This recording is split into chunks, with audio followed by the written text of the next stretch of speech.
wasn't a matter of if, but when for Olga Roche. The embattled commissioner is finally out at the Department of Children and Families. She's been under scrutiny since a 5-year-old Fitchburg boy went missing last fall.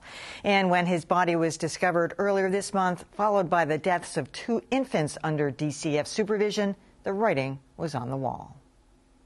Over the years, it's been one horror story after another that has been the undoing of a series of state DCF commissioners. Now, the heartbreaking deaths of 3 young children at the hands of their caregivers has forced the resignation of Olga Roche.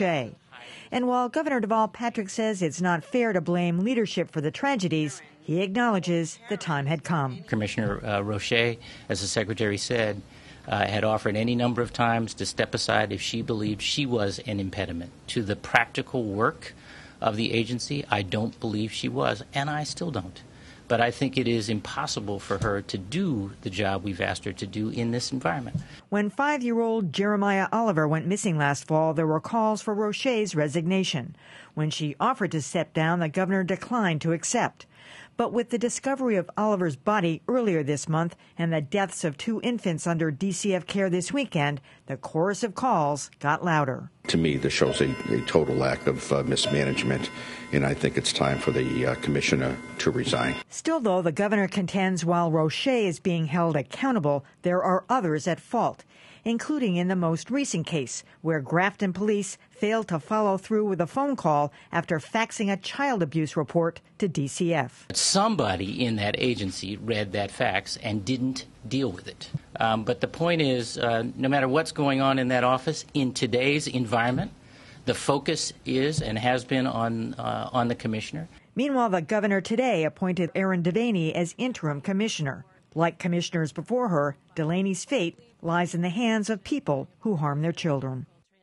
My first guest is familiar with the inner workings of DCF. Maria Mazziati served as counsel to the agency in the 80s. She's now the chair of the Children's League of Massachusetts. Welcome to Greater Boston. Thank you. Well, Maria, it does seem like so many of our commissioners, starting with DSS and now DCF, have left under a cloud due to the actions largely of others. I mean, is this a no-win? I mean, how can anybody survive these kinds of circumstances, even if they're not directly responsible?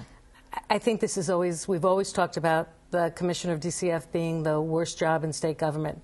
And that's because on a daily basis, social workers, individual workers in the field are making very difficult choices about whether it's safe to leave a child at home after there's been an allegation of abuse and neglect.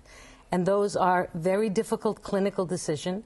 And you make it on the basis of a whole bunch of checklists and clinical indicators, and sometimes you get it wrong.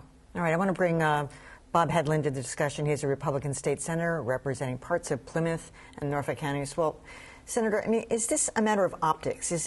Was it really her performance or the appearance that her performance was weak because of these recent tragedies?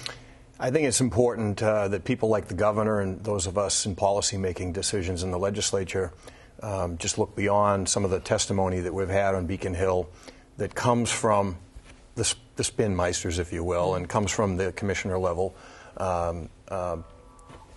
point. Sorry about that. And talk to the frontline workers, the folks that are out there every day who are doing incredible work, most of them.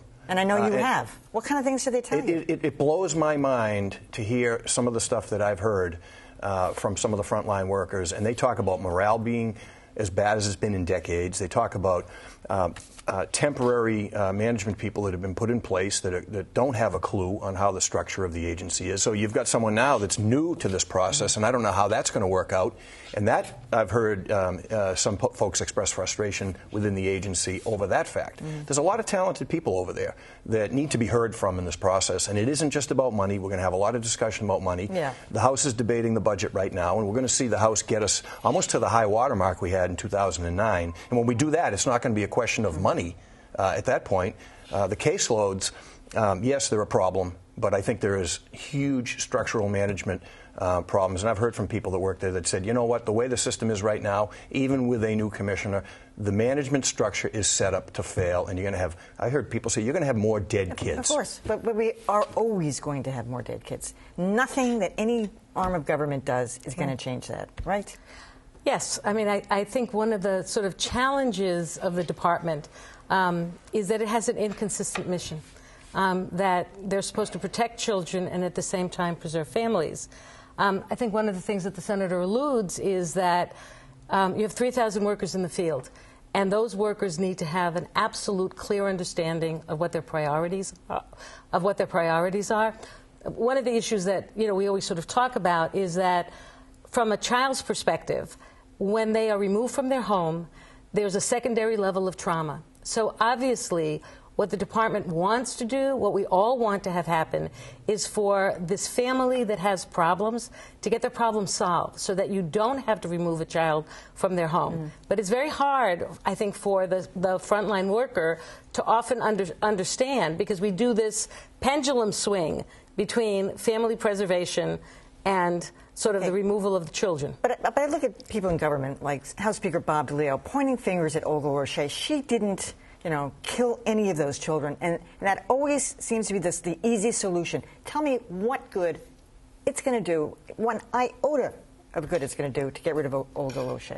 I felt that way, but the more I talk to some of the frontline people, I believe that this commissioner has set a tone and has worked and made a conscious effort to kind of redirect what the focus of the agency has been.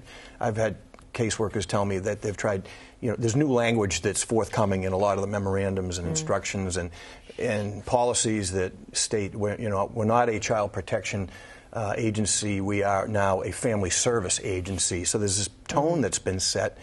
And if you look at the fact that not only the press, not only the Democratic leadership, Republican leadership, everyone, it seems, across the state, except for the governor, including the state auditor, we had a very damaging report just 2 months ago that extremely critical of this agency, that talked about failings throughout in almost every protocol and procedure.